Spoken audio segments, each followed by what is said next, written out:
My name is Brad Haywood, and I'm the Executive Director of Justice Forward Virginia, and I'll be presenting this afternoon on the topic of pretextual policing. Earlier, you heard from Mr. Chung from the Center for American Progress say that what we're facing isn't primarily a bad apples problem or a training problem. We agree with that. The primary problem that we're facing with our justice system right now isn't that officers don't know that they should de-escalate, that they don't recognize implicit bias, or that they don't know not to use chokeholds. The fact is, as Mr. Chung stated, places like Minneapolis have long ago implemented all of those reforms. And in fact, Minnesota requires more than twice as many training hours as Virginia does. And you also heard from DCJS and also OES now that our academies and judicial training programs already train on implicit bias and other things like de-escalation.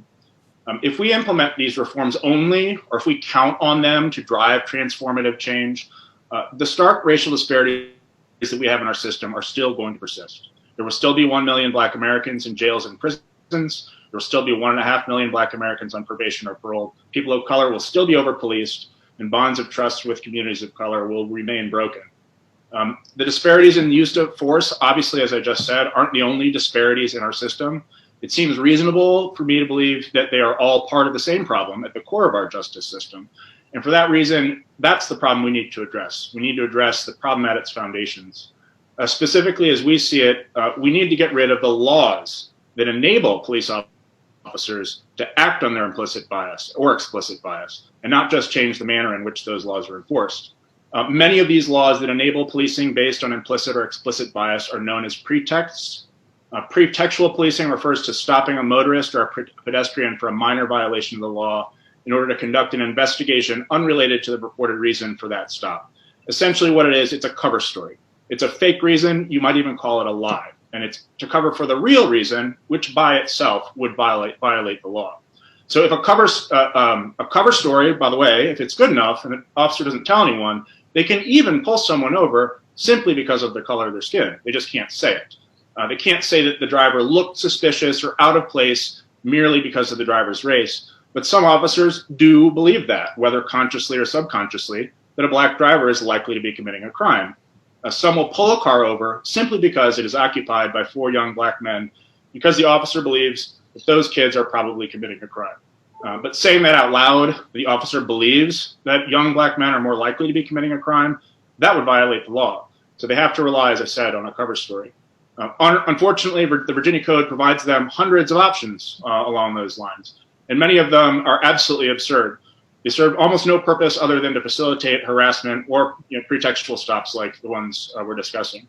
For example, if you have rosary beads or air freshener or even a handicap placard hanging from your rearview mirror, you can be stopped by a Virginia police officer at any time for having an obstructed view from your windshield. You may have both of your normal brake lights working, perfect working condition, but if that third high mount brake light is out, they have carte blanche to stop you whenever they want. There's something known as license plate tag lights. You may not even know that you had them, but even if your license plate is perfectly visible, just one of those little mini tag lights, even during the daytime, if it's out, police can pull you over. Other reasons include having aftermarket exhaust, dark tint, and of course, I think as a lot of you know, the odor of marijuana. So what happens once a stop is made using one of these pretexts? Justice officers are trained to rely on pretextual stops. They're trained to seek consent to search once a stop has been made. They're taught to create an atmosphere that compels compliance, and in practice, they very frequently get what they want. The surest way to reduce instances of excessive force against Black Virginians is to reduce the ability of police officers to interject themselves in the lives of Black Virginians who truthfully are doing nothing wrong. Think about some of the cases you've heard about: Samuel DuBose, Sandra Bland, Philando Castile. All of them started with a traffic stop of someone who had done little wrong. In the 13 years before Philando Castile was shot to death, he was reportedly stopped at least 52 times, mostly for minor traffic and equipment violations.